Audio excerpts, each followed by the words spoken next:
Oke, kali ini gue mau buat video soal review timnas Indonesia, preview ya, Indonesia melawan Nepal di laga penentuan, dan mau bahas sedikit soal hasil Piala Presiden di mana PSIS membantai 6-1 Persita Tangerang, dan jelas di match ini PSIS sangat dominan, apalagi setelah Tangerang bermain dengan 10 orang praktis tidak bisa berbuat banyak karena memang kualitas pemain dari PSIS ini sangat mengerikan ya, dari Fortes, Taisei, Harinur, Trisula Mautnya, dan juga kedalaman benchnya juga sangat baik, bermain skill individu, dan juga ditambah lagi pelatihnya dari PSIS ini Sergio Alexandre yang merupakan pelatih Persiraja di musim lalu, walaupun degradasi tapi membuat Persiraja bermain apik,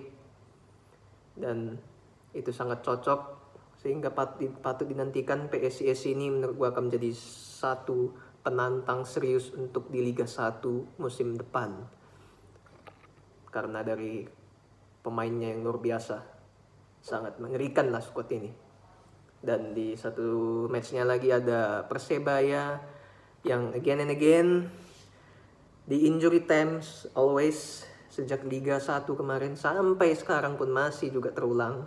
Sudah unggul tinggal pertahankan, selalu kebobolan di injury time dan praktis harus bermain seri dengan Bayangkara.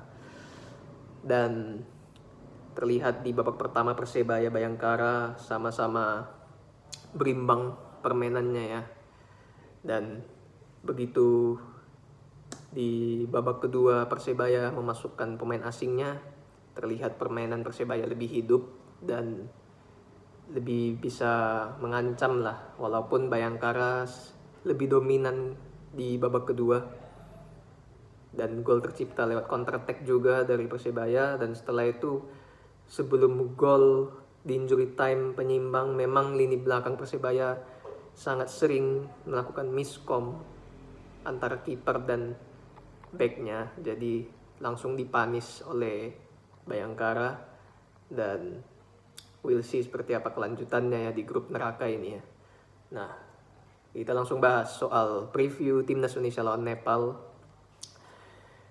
Nepal ini ya, dilihat dari peringkat FIFA di bawah Indonesia, dengan begitu gue bisa melihat bahwa Nepal ini selevel lah dengan timnas Indonesia, bisa dibilang ya mirip Bangladesh pada saat Indonesia di FIFA Matchday kemarin ya. Dan harusnya Indonesia bisa mendominasi permainan melawan Nepal, karena menang aja nggak cukup buat Indonesia.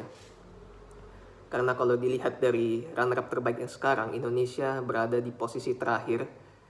Dan kalau melihat dari pesaingnya juga, secara logika Indonesia harus bersaing memperebutkan satu sisa slot di runner-up terbaik terhadap Filipina dan juga Malaysia.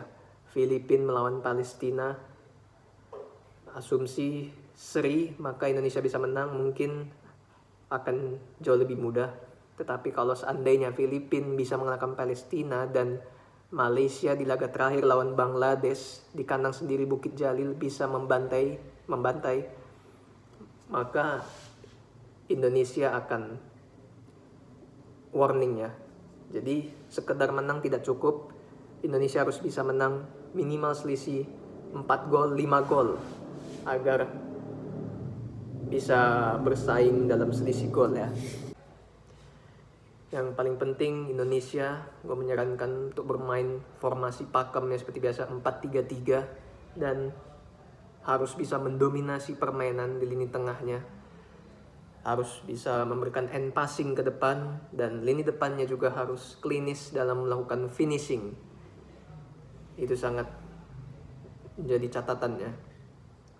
Dan Indonesia nanti akan bermain paling terakhir setelah Filipina dan Malaysia duluan. Tentu Sintayong bisa memperhitungkan hitung-hitungannya seperti apa. Seandainya Malaysia dan Filipina sama-sama menang nanti, maka di situ ada hitung-hitungannya sendiri. Indonesia harus bisa membantai berapa gol dan sebagainya ya.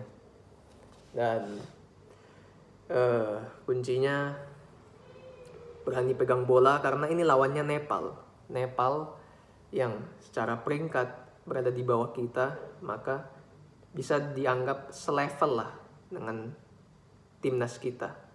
Semoga Sintayong bisa memberikan suntikan motivasi terhadap anak asuhnya untuk bisa ngotot dan berjuang, bisa meraih kemenangan, fokus terhadap match ini, dan tentunya memberikan masukan-masukan supaya pemain-pemain kita bisa lebih tenang untuk dalam melakukan finishing.